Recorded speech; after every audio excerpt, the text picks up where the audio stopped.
Amanda Halterman, star of 1,000 Pound Sisters, is alone in the hospital with her kid as his condition deteriorates, and her husband is not alongside her at this trying time because he is in Spain on business. Amanda's two sisters, Amy and Tammy, are her sole ray of hope as she is surrounded by fear and stillness. They support her and give her the strength to keep from crying. However, a mother's heart will always be a mother's. Amanda is trembling from the inside out due to her child's illness, and she is constantly praying, speaking with the doctors, and worrying a great deal about her child's recovery. Amanda is finding some strength in the love and support of her sisters during this trying period, but the mother's restlessness for her kid is not at all abating. Amanda Halterman sat slouched in a chair outside the pediatric intensive care unit, her life, breath, and heart all in that room with her son, who lay behind the heavy glass doors, hooked up to machines that beeped and hummed rhythmically, each sound pulling at her already frayed nerves. The fluorescent lights of the hospital hallway cast a pale glow on her exhausted face.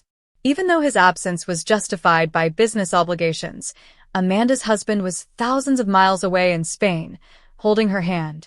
She tried not to be angry with him, but she couldn't help but feel alone when she saw other fathers hurrying in with flowers, blankets, or snacks for their wives.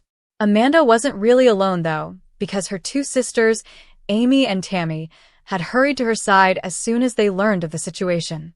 Amy, who is always kind and caring, sat next to Amanda and rubbed her back as though to physically ease some of the pain, while Tammy, who is strong and outspoken, stood her ground, calling doctors, asking for updates, and making sure Amanda had food and water. With tears in her eyes, Amy whispered, "Amanda, you must remain strong for him. Every time I look at him lying there, I feel like I can't breathe." "I'm trying," Amanda replied, her voice shaking. "He's my baby. I should be able to protect him, and I can't do anything." Putting a hand on Amanda's shoulder, Tammy, who frequently concealed her feelings behind bluntness, said, "Don't you dare blame yourself. You've done everything you could. You're here. You're fighting with him. That's what matters." The doctors had warned that the next 48 hours would be crucial, and Amanda had committed every word they said to memory, repeating them over and over in her mind as if she could will them into a better outcome. Amanda's son stirred slightly inside, his frail body shifting beneath the maze of wires. She prayed nonstop, silent, fervent prayers that poured out of her heart like waterfalls. "Please, God, don't take him from me. Let me trade places with him. Let him live." Her anchor was the sisters, who alternated in keeping her awake at night when the hospital was silent except for the machines. Amanda would sit by the bed, holding her son's small hand. Amy would sit across from her, knitting in silence, and Tammy would lean against the wall, arms crossed, keeping watch over them like a sentinel. One nurse remarked, "You three are like a fortress around him. That kind of love matters more than medicine sometimes," after noticing the sisters' strong attachment. Amanda hoped that the warmth of her sisters' love and the strength of their relationship would permeate her son and give him the willpower to battle. The fear in Amanda's heart, however, would not go away no matter how much love was around her. A mother's heart is unrelenting. It beats for her children as well as for herself. Her soul was shaken by her son's shallow breaths, and her hopes were dashed every time his eyelids flickered, only to be dashed again when he fell back into silence. "I don't know if I can survive this," Amanda wailed into Amy's arms, her body trembling, as the sun set and lit up the hospital windows in pink and orange hues. "If something happens to him, I don't know how I'll keep living," she said. "You'll survive because he needs you. No matter what, he needs you. And we need you too," Amy whispered as she pulled her close. Finally, Tammy, who was standing close by, shed her own tears and murmured quietly, "Amanda, you've always been the strongest of us. Don't give up now. If you fall apart, who's going to teach him to keep fighting?" The three sisters sobbed together, united by a bond that was stronger than suffering, love, family, and the assurance that no one would have to endure this horror alone. Amanda sat next to her son's bed again as the night wore on, kissing his hand and whispering stories about home, laughter, and games they would play when he recovered. She didn't know if he could hear her, but she spoke anyway, because that's what mothers do. They instill life in their kids even when things don't seem certain. Amanda vowed in that antiseptic hospital room, amid the beeping of machines and the silent strength of her sisters, that she would never give up on her child, that her love, her prayers, and her sister's unfailing support would be her bulwark against hopelessness. But on this first warm spring morning in Dixon, Kentucky, the sun broke through the curtains in Amy's living room, illuminating the boxes of old toys, piles of laundry, and trinkets that appeared to have been collecting dust for years. Amy sat on the couch, holding her coffee cup in one hand, and sighed as she surveyed the room. She whispered to herself, "Lord have mercy. It looks like a tornado has passed through and made its permanent home here." Amy loved her children more than anything, but she knew that motherhood had left her with less time to manage the house. Her little boys, Gage and Glenn, were playing with toy cars on the carpet, blissfully oblivious to the clutter around them. Everything seemed to have a remnant of the past, including broken fans, boxes of DVDs, half-used candles, old clothes belonging to Tammy, and decorations from past holidays. Today's the day. We're gonna do some serious spring cleaning. Perhaps it was the fresh spring air or seeing her sons crawling around in all that mess, but something inside Amy clicked that morning. She clasped her hands, set down her mug, and exclaimed, "Boys, Mama's on a mission." At that moment, Tammy, who had been moving about a lot more since losing weight, but still enjoyed using her wheelchair when she was tired, raised an eyebrow at her sister and rolled into the living room in her wheelchair. With an exaggerated groan, Tammy said, "Oh, Lord. Here we go again. Remember when you tried spring cleaning? You ended up eating half the bag after finding them Halloween candies from 3 years ago. That ain't happening this time." "I'm serious, Tammy. This house needs some love. We can't keep living in a junkyard," Amy said, laughing and throwing a cushion at her sister. She sighed reluctantly and said, "Keep, toss, or sell," like a queen delivering instructions, even though her idea of helping mainly involved pointing at items and expressing her opinion. The sisters then started their spring cleaning adventure. Amy started by going through the closets and removing items she hadn't worn in years, including dresses she had forgotten existed, shirts with stains, and pants that didn't fit. She held up a bright pink sequin top and said, "Oh my God, remember this? I wore it to that karaoke night in 2016. A chipped mug had been their late grandma's favorite. A dusty stuffed animal had once been Tammy's solace on her worst days, and an old blanket reminded Amy of the first time she brought Gage home from the hospital. The process was tedious, but each time Amy picked up an item, it brought back a memory. It was difficult to let go of some things, but Amy never lost sight of the objective: to make place for a better future, to free up space, and to let go of the past. Tammy watched over them while eating a bag of chips. "You're doing good, sis," she murmured in between bites, "but you better not throw away my Care Bears collection." By the afternoon, the living room was piled high with piles, one for donation, one for trash, and one for saving. Their voices reverberated throughout the house as the sisters quarreled and laughed, bringing back memories of their childhood days when they used to share a room and quarrel about whose side was Messier. However, instead of toys and posters, the scene was filled with mounds of adult life, bills, broken appliances, and forgotten hobbies. The house was still far from ideal, but it already felt lighter, brighter, and like a weight had been lifted off her chest as the sun started to set. Amy could see the floor again, and the kids could play without stumbling over debris. "Okay, I'll admit it. This does feel better. But tomorrow, I'm not lifting a finger. My back hurts just from watching you work," Tammy said, looking about as well and reluctantly nodding. "That's fine. Tomorrow we'll rest. But today we made progress." "And progress feels good," said Amy, laughing and dabbing at her perspiration. Amy turned to her sister and said quietly, "You know, Tam, it ain't just about cleaning the house. It's about cleaning up our lives, too. Getting rid of what's holding us back, making room for new blessings." Amy and Tammy were both exhausted, but in a contented way, as they sat in the clean living room. Tammy became silent and nodded slowly, understanding exactly what Amy was referring to and for once not making a caustic comment.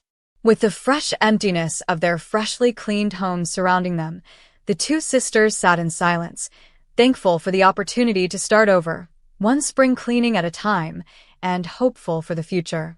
But Amy was bouncing around the living room with giddy excitement, while Tammy, who was a little more reserved, shuffled through a pile of flyers from local costume stores.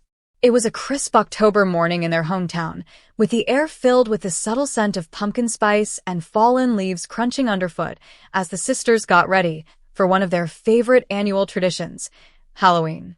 Amy, twirling in a pumpkin orange hoodie, exclaimed, "Tammy, come on, let's not waste the morning. We have to get the perfect costumes this year." Her enthusiasm was contagious, and Tammy felt a tiny smile tug at her lips in spite of herself. "Remember last year? We spent 3 hours in that small store, and you chose a costume that didn't even fit well." I know, Tammy said, adjusting her glasses. Details, details. This year will be different." "I have a plan," said Amy, dismissively waving her hand. Amy's eyes widened at the sight of the parking lot already bustling with people in various stages of Halloween preparation by the time they arrived at the shopping plaza. Couples looking for last-minute costume ideas, groups of teenagers, and parents with children. "Tammy, this is perfect. Let's hit the big costume store first. They always have the best selection." Amy said. "Oh my gosh, Tammy, look at all these." Amy exclaimed as she picked up a bright pink Wonder Woman outfit from the superhero section, her favorite area of the store, which was a kaleidoscope of colors, sounds, and textures, with rows of costumes for every imaginable character lined the walls and racks overflowing with wigs, masks, and accessories. "Amy, maybe we should think about comfort too," Tammy suggested, glancing at a sparkly witch costume that looked gorgeous but a bit snug as she halted close to the other side of the store, where more imaginative and amusing costumes were on display. "Comfort? Tammy, this is Halloween. You can be comfortable any day of the year. Today, we shine." Amy whirled around, triumphantly carrying the costume. Amy tried on every hat she could find. Tammy periodically stopped to measure a costume against her own body as they traveled from aisle to aisle, discussing the advantages of matching duo outfits and laughing hysterically at gigantic skeleton costumes. With a matching cat and dog set in hand, Amy said, "How about we go as a dynamic duo this year? You can be the cat and I'll be the dog." "Really? You think I can fit into that cat costume? I don't think the tail will even reach the floor." Tammy arched an eyebrow. "See? This is why I make the plans. You just have to trust me." Amy was already wearing the dog costume, complete with a wagging tail and floppy ears, in the store mirror. Tammy finally picked up a striking vampire queen outfit, black and deep red, with glittering details and a flowing cape, after a half hour of teasing, trying on costumes, and barely avoiding a display of witches' hats that had almost fallen on them. "Okay," she grudgingly admitted. "This one. I can live with this." They stumbled onto a Halloween accessory department full of makeup kits, decorations, and fake blood on their way to check out, and Amy's eyes lighted up with mischief as she clapped happily and ran toward the register, dragging a couple more outfits she felt were must-haves. She held up a box of theatrical wigs and vampire fangs and said, "Tammy, we have to get these." Amy was already seeing their ultimate looks, while Tammy moaned. The sisters were laughing so hard that they almost forgot to fasten their seatbelts when they left the store with shopping bags full of costumes, makeup, and accessories. As they went home, Amy stated, "The next step is decorating the house. We need to be in the Halloween spirit." "Only you could turn one costume shopping trip into a full-blown event," Tammy said, laughing and shaking her head.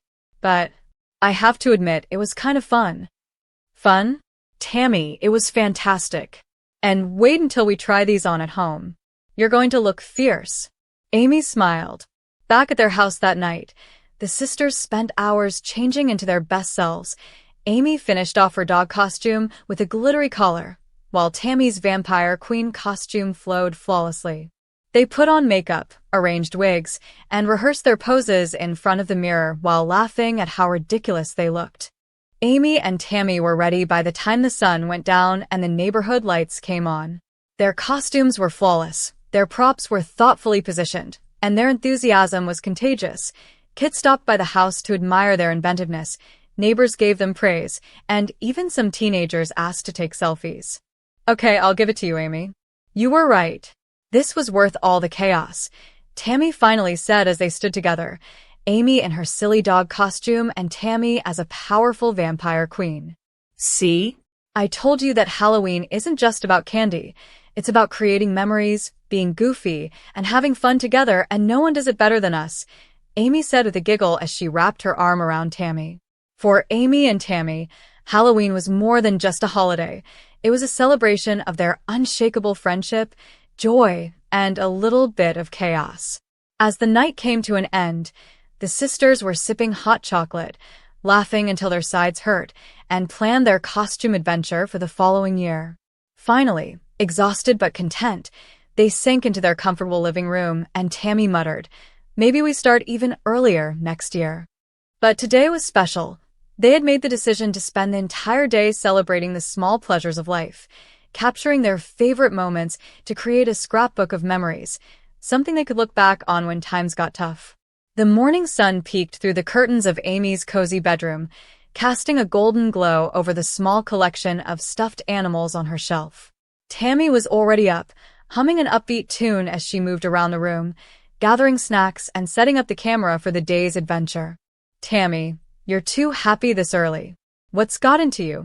Amy sighed contentedly as she stretched, her hair falling into her face. "Come on, Amy.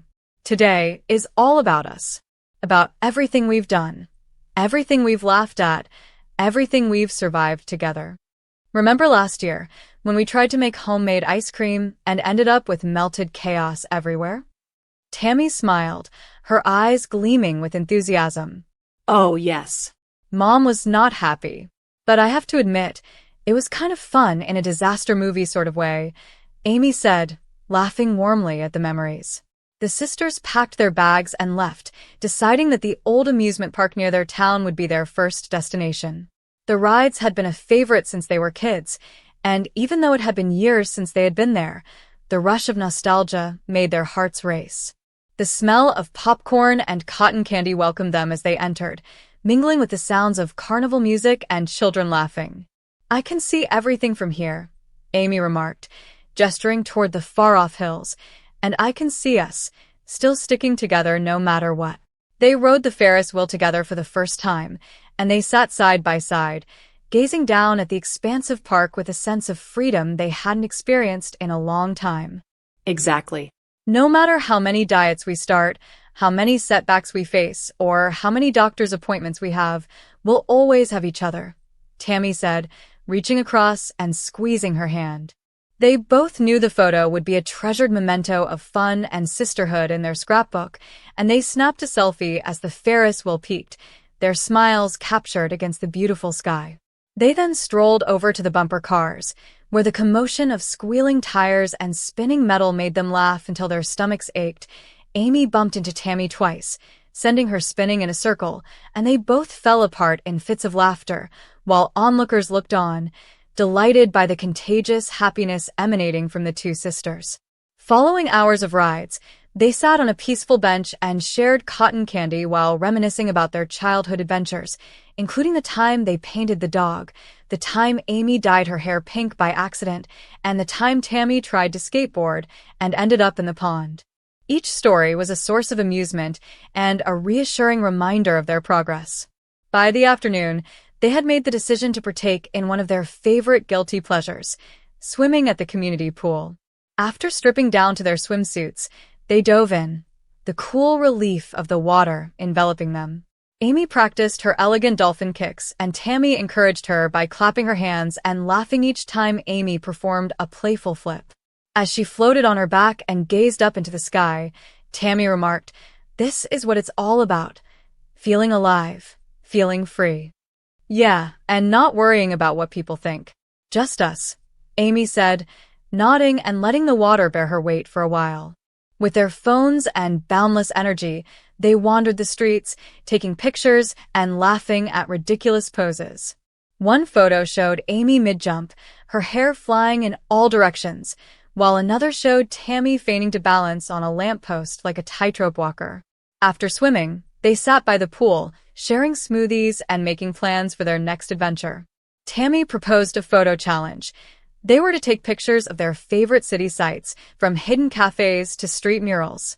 When evening came, they came home exhausted but happy. They sat cross-legged on the floor of the living room, adding photos, ticket stubs, and brief notes about the day to their scrapbook. Amy stopped and traced a picture of them on the Ferris wheel, saying, "You know, Tammy, some days are really hard, but days like today, I'll never forget them." Tammy grinned and rested her head on Amy's shoulder, saying, "Me neither. Sure, we've had our challenges, but every laugh, every adventure, every foolish error, that's what makes life worthwhile and what makes us resilient." The Stalin sisters may have endured hardships, criticism, and innumerable obstacles, but their love for one another and their joy in the little things were unstoppable. At last, as night fell over the town, they curled up in blankets and watched old home videos of their childhood. The sound of their younger selves laughing filled the room, a perfect reminder of the bond they shared. "Here's to the best moments past, present, and the ones yet to come," Amy said in a whisper, almost to herself. With that, the sisters fell into a deep sleep, hearts full, knowing that every moment, no matter how small, was genuinely unforgettable. Tammy, who was already half asleep, muttered in agreement. But Amy was away at work that day, leaving Tammy at home with her thoughts and, allegedly, her boyfriend, Jerry. It was a beautiful, sunny afternoon in McCall, and the air carried that peculiar combination of pine trees and newly mown grass that always made Amy feel at home. Amy's brother, Chris, had been sitting on the porch for a while, sipping a soda and reflecting on life, which had been complicated lately. The news about his health had him on edge, and for some reason, seeing Tammy happy but distracted made him feel protective.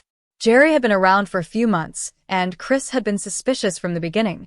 There was something about Jerry that bothered him, but he couldn't pinpoint it. With her blonde hair bouncing in the sunlight, Tammy exclaimed, "Chris, you're just in time.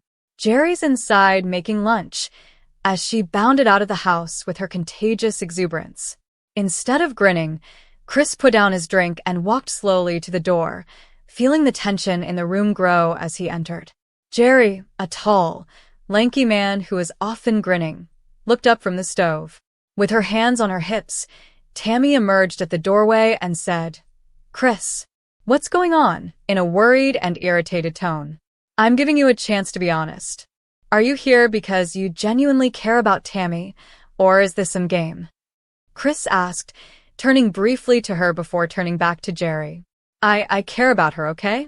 I really do," Jerry stammered, swallowing hard since he wasn't used to people addressing him like this, especially not Chris, who had that intense glare that seemed to see right through him. "Really? Because caring isn't just showing up and buying gifts or laughing at her jokes. Caring is being there when things get hard, supporting her through everything, and I've seen enough red flags to know that you might not be capable of that," Chris said, his gaze remaining unsoftened. "No, Tammy. This must be done. You deserve someone who will treat you well. And Jerry, you must be honest with yourself about whether you are that person," Chris replied in a firm but controlled voice. I thought I was, but maybe," Jerry's voice drifted off, and for the first time, the confidence he usually wore like armor was gone. He moved nervously, realizing he couldn't argue his way out of this. "If you truly care about Tammy, prove it. Not with words, not with gestures, but with actions. Support her. Respect her. Be honest, even when it's hard. Otherwise, you're wasting her time and yours," Chris said, taking a step closer while lowering his voice to make it obvious he was serious. After a long period of time during which even the fragrance of spaghetti on the stove seemed to recede, Jerry nodded and looked at the floor before saying, "Okay, I get it.